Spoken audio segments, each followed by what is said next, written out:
Stop, stop, stop, stop, stop! Hold, hold, hold.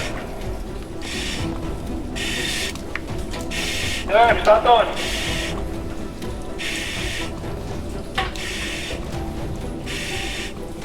Sir, status. Standby, standby.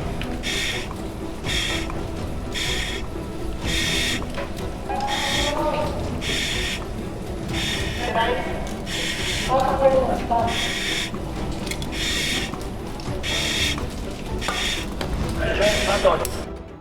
Sa loob ng tunnel, bawat galaw ay kalkulado. May tubig na tumatagas sa mga pader, senyales na humihina ang lupa, at anumang oras, maaari itong bumigay. Yung mga tubig, ma'am, kahit saan, ma'am, sa paligid, parang umuulan na doon sa ano ko, ma'am. Ilang metro na lang ang layo ng biktima. Nakabitin, nakaipit sa pagitan ng makikitid na kahoy na inilagay pang suporta sa lupa. Sa ilalim ng lupa, wala ng espasyo para umatras.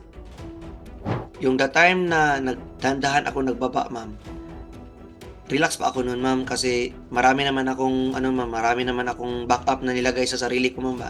From communications, from lightning ko. Relax ako noon, ma'am. Tapos, nung the time na nakita ko yung subject, ma'am, na yun na, yung bumalik ako sa 20 to 25 meters, ma'am, doon na yung grabe yung kaba ko, ma'am. Ay, malapit na ako sa subject. Parang ang tibok ng puso ko, ma'am, ba, lumalakas naman ba, kasi ay konti na lang talaga, malapit na ang subject. Tapos nagradyo kasi ako noon, ma'am, na sir, malapit na yung subject, sir, 20 to 25 meters na lang, down slow, sir, down slow pa, sir.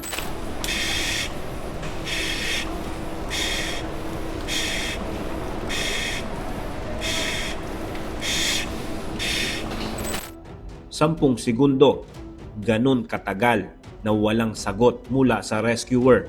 At para sa incident commander sa ibabaw, iyon ang pinakamahabang 10 segundo ng operasyon.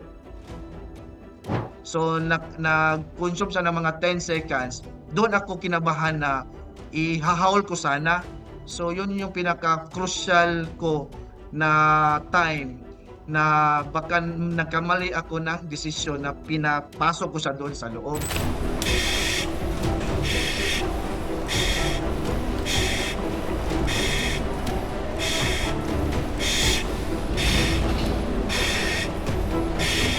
So, nung pagka-feedback niya na okay pala siya, and then pagkaakyat niya sa taas, sinabihan ko sa kung anong nangyari na hindi ka nag-feedback ng 10 seconds.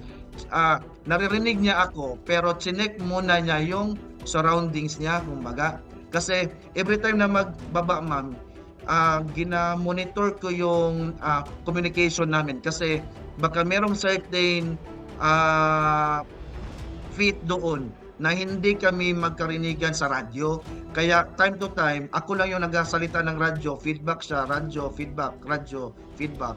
Yun yung magiging sign ko na safe siya, kumbaga. So nagkaroon lang ng gap na 10 seconds, ma'am, na hindi ko siya na monitor. Kaya kinakabahan na ako doon. Yun yung pinaka-critical doon. Kasi when it comes sa system, gamit, walang problema, ma'am. Talagang safe yung pag-set up namin and yung mga gamit na ginamit po.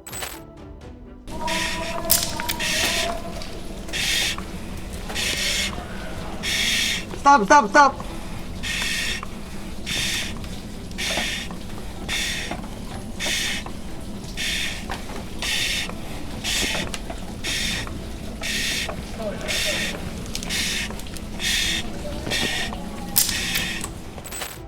At sa wakas, isang tunog ang narinig, ang pag-click ng carabiner. Isang senyales na may maiuuwi sa mga pamilyang naghihintay.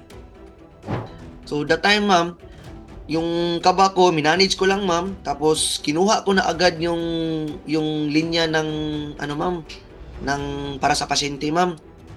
Dinitouch ko siya, ma'am, tinanggal ko siya sa harness ko. Tapos nag-advance ako ng hila ng lubid para sa kanya, para hindi siya tensyonado man ba ang lubid. So naka-attach ko na, parang niluwagan ko na yung lubid niya, tapos nag-down slow ako. Dumating sa punto ma'am na parang papasok na ako sa lubid, sa mga kahoy. Doon na yung nag-stop talaga ako ma'am, na stop. Kasi ang kaba ko doon ma'am, aside sa kaba ko, ano kaya yung mangyari kung papasok na ako sa loob, kasi nagnaro na siya ma'am, yung sinabi ko kanina, yung timber. So ano kaya yung ko ha? Tama, i-ano ko muna yung kahoy, i-check ko muna yung mga kahoy kung pwede pa ba, pwede ko pa bang daanan. So yun ma'am, buti na lang ma'am, pumasok sa isip ko na i-ano ko muna yung mga kahoy. So yun ma'am, chinek ko yung kahoy, tapos yun, may kahoy akong nahawakan ma'am, na natanggal talaga siya ma'am ba sa wall.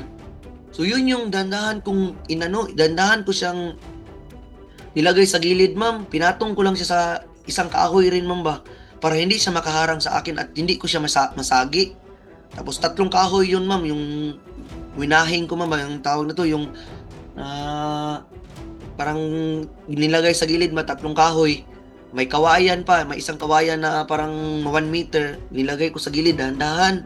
So yun, pag sinabing nung naano ko na yung nung kahoy, so yun na yung nung iba na naman yung naramdaman ko na, papasok na ako sa kahoy.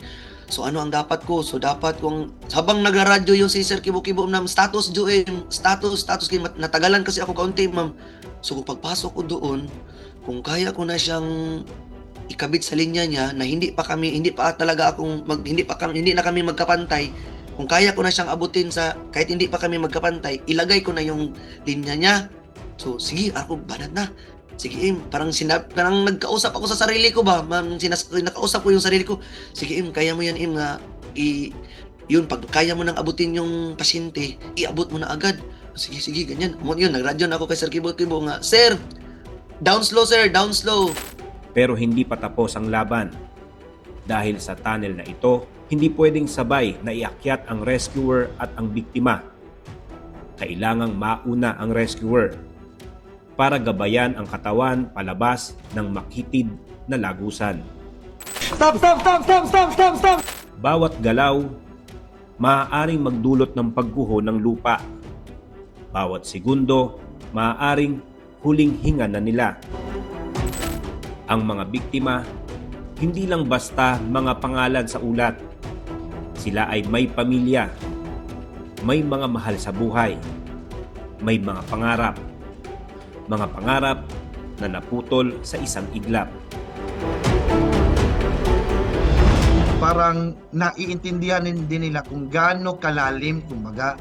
So ang tanong nila sir during that time is, sir, kaya ba siyang kunin yung 4 na natira doon?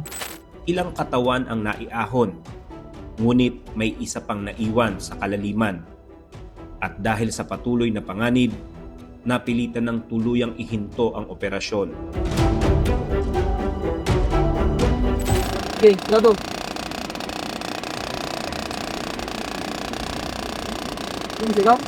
Personally sir, talagang parang masaya ako sir ba na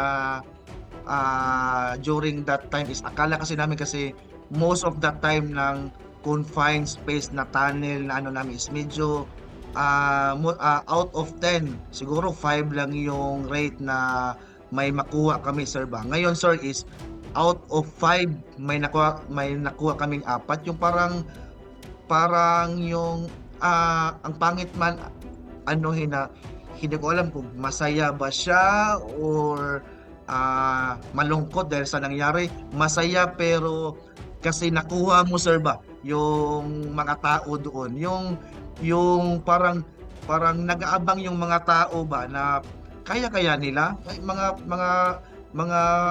kwan lang naman yan, mga fire lang naman sa ano lang yan sila sa sunog kumbaga ganon sir ba.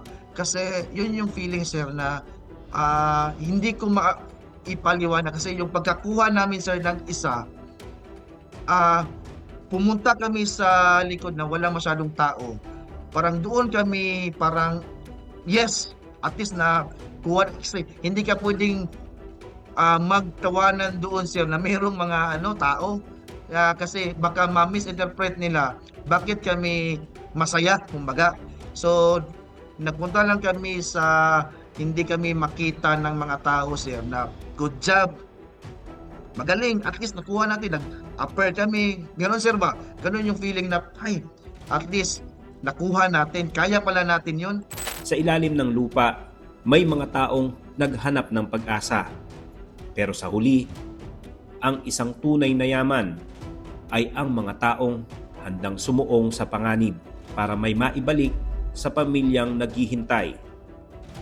Kung wala yung unified command, ma'am, hindi yun nagtulungan, ma'am. Hindi namin makuha yung mga tao doon na ano sa ilalim, ma'am. Hindi yun makuha, ma'am. So, salamat talaga, ma'am, sa kanila.